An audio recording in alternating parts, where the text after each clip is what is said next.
lorsque nous prenons Sédécias, qui était également appelé Matania, voilà des rois. Sédécias qui sera là beaucoup plus les oreilles dures. Le roi là va avoir les oreilles dures. Ne va pas écouter ce que Jérémie disait. Et qu'est-ce qui va se passer? La décadence va devenir plus grande. Cette décadence. Et Dieu sera toujours mécontent de ce peuple-là. Donc Jérémie était devenu témoin de tous ces rois-là dont nous citons.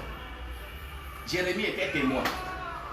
Il voit sous ses yeux des choses abominables qui se passaient. Des choses se passaient, on ne comprenait pas. Oh, c'est pourquoi il a été appelé à jouer quoi?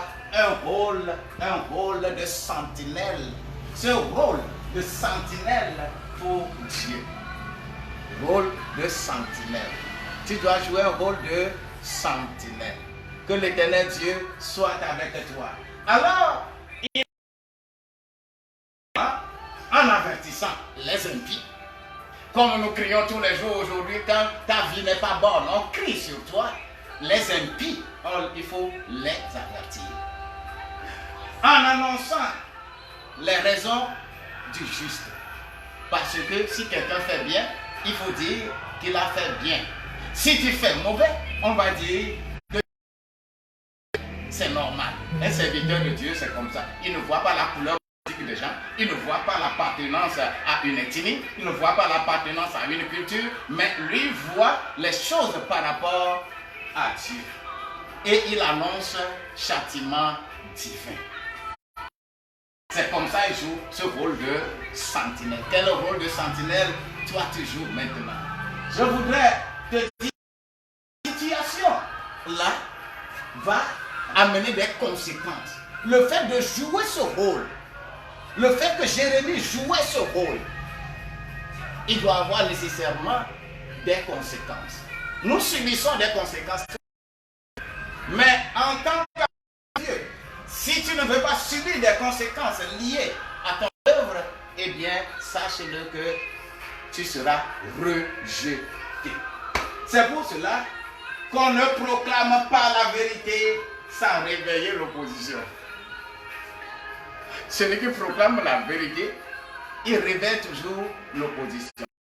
La vérité est toujours amère, mivakine, n'est jamais douce dans la bouche, mais c'est ça qui va te non pas d'utisme.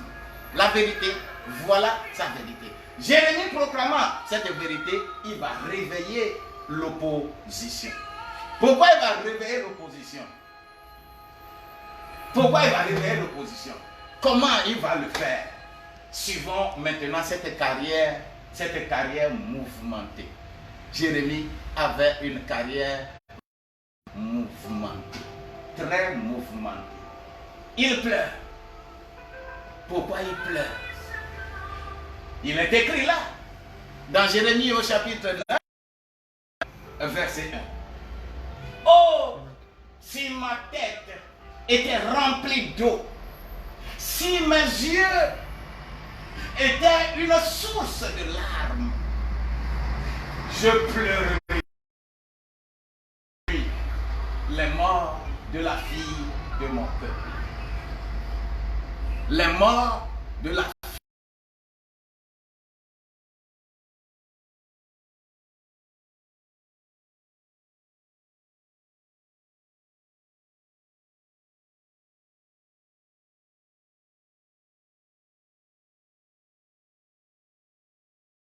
La femme d'Osée, Gomère, on va l'amener dans sa jeunesse.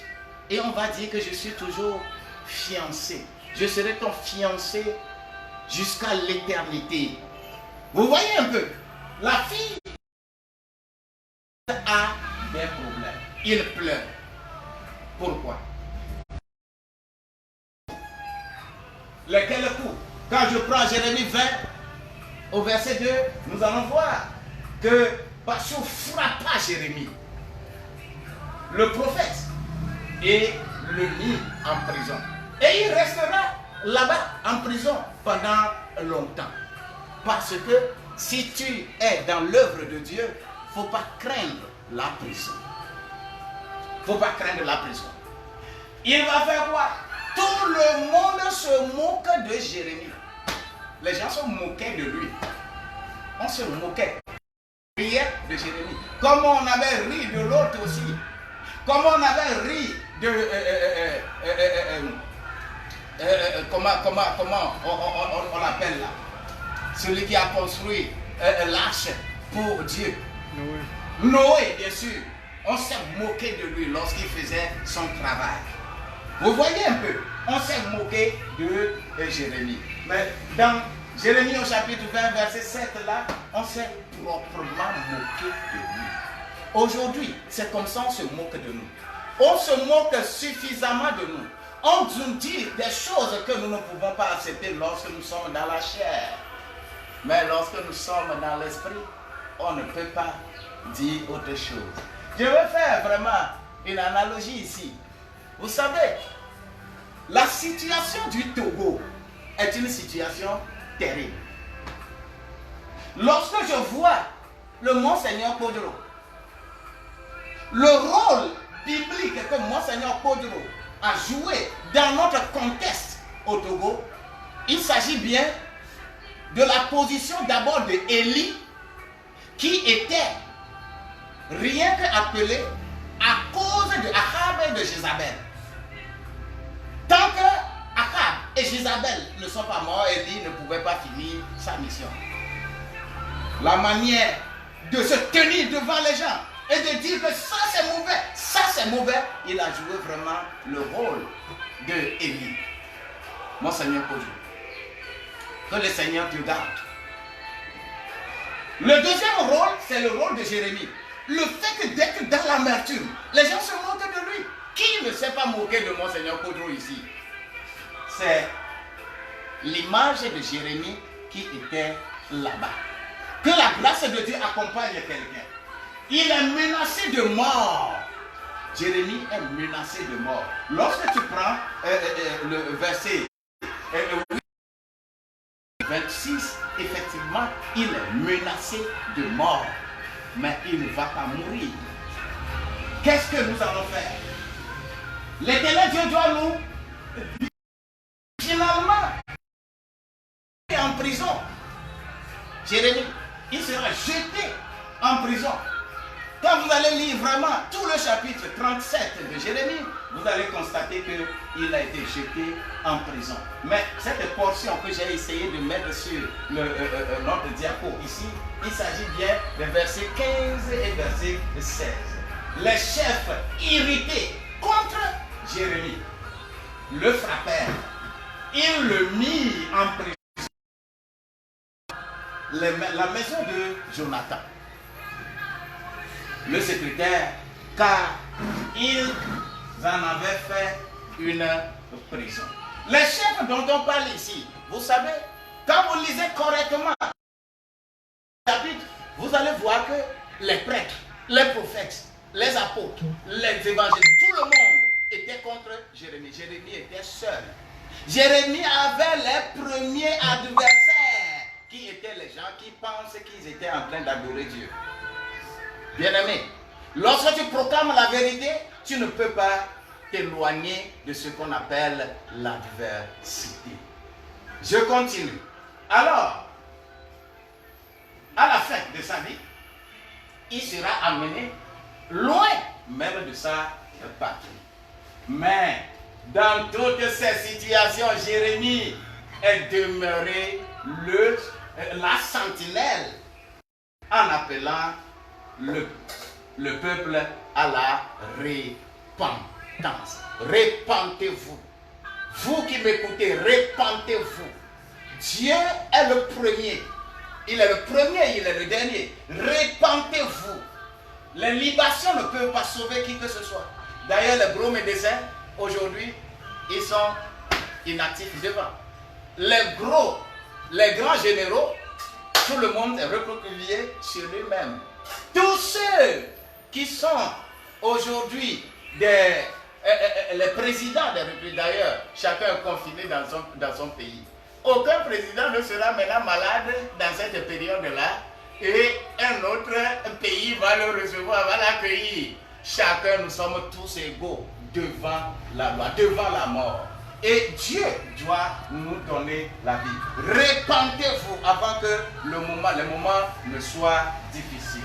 Alors, comment a-t-il joué ce rôle? Comment Jérémie a joué ce rôle? D'abord, il exhorte les rois et les chefs. Ceux qui le haïssaient, il les exhorte à cesser de faire ça.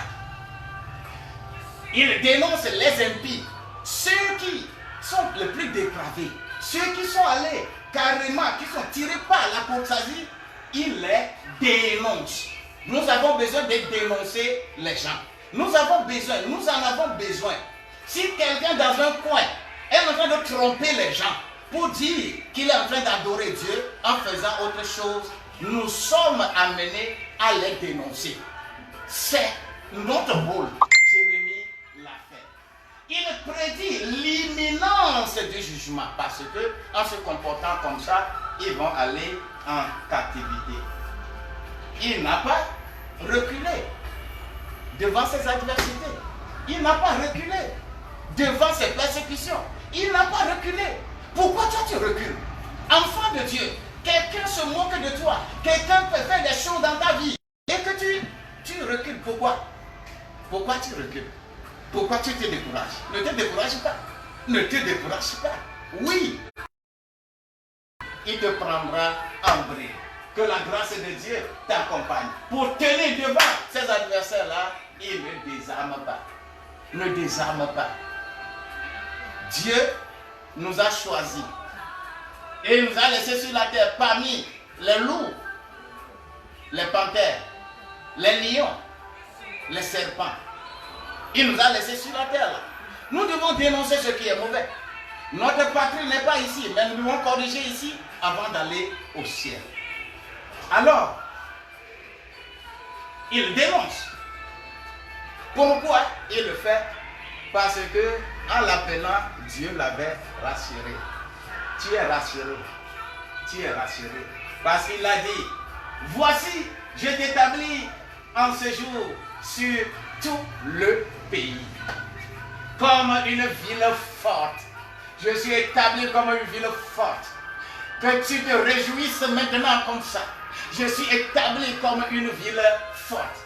Une colonne de fer et un mur d'airain. Je suis vraiment établi. Tu ne peux pas me détrôner.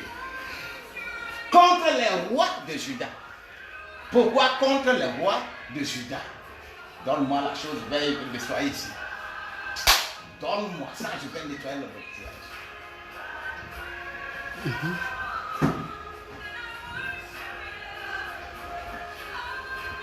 Alors, je suis établi comme une ville forte. C'est vrai, hein? Qui est aussi établi? Si tu es établi, proclame ça chez toi. Ce n'est pas les hommes qui vont fortifier maintenant les villes.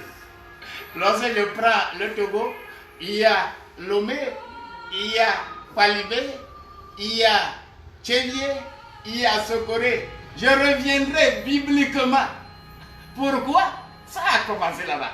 Je reviendrai dans ce contexte-là. Parce que c'est ce que j'avais lancé premièrement dans la semaine, dans Jérémie au chapitre 19. Oui, je reviendrai. C'est pourquoi je suis établi de Juda. Les rois qui sont là ne veulent pas écouter la voix de Dieu. Je t'établis sur eux. Tout ce qui est chef, toute domination sur ta vie, on a établi ta personne sur eux. Contre ces sacrificateurs, les sacrificateurs qui sont là et qui font de n'importe quoi aujourd'hui, tu es établi sur eux. Et contre les peuples du pays, les gens qui sont là dans les sectes, qui sont là dans les traditions et qui font de n'importe quoi. On avait fait des libations sur la terre de nos aïeux pour dire qu'on est en train de purifier notre pays, on a davantage souillé. Oui, je t'établis contre ces nations-là. Ils te feront la guerre. Ils te feront la guerre. Les gens là te feront la guerre. Mais ils ne te vaincront pas. Dis Amen là. Et pourquoi tu ne dis pas Amen? Dis Amen. Ils te feront la guerre, mais ils ne te vaincront pas. Oui, car je suis avec toi pour te délivrer, dit l'Éternel. C'est l'Éternel des armées qui l'a dit. Et je suis content de ça. Donc, pour cette deuxième partie, donc, nous allons essayer de disséquer le dimanche prochain à la même heure. Je voudrais nous inviter à nous suivre parce que on t'a établi pour un travail bon, un travail juste, un travail que tu dois faire. Tu dois le faire. Je dis, tu dois le faire. Il n'y a pas d'excuse, tu dois le faire. Tu es appelé pour quelque chose. Tu es appelé pour garder les gens. Tu es appelé pour garder la parole. Tu es appelé pour être la source de bénédiction de quelqu'un. Mais toi-même, tu es sous la malédiction. Comment tu peux donner la bénédiction à quelqu'un? Reçois l'onction de la part de celui qui est saint. Celui qui est saint, il te confiera toujours. Il te fortifiera comme il a fortifié Jérémie. Il serait seul parmi tout ce peuple-là. Il ne va pas laisser. L'Éternel ne te laissera pas. Lève maintenant tes deux mains là où tu es et tu déclares, Seigneur, je veux faire comme tu le demandes. Tu as demandé à Jérémie. Jérémie n'a pas dit non. Moi, ce n'est pas moi qui vais dire non. Établis-moi le lieu où je suis.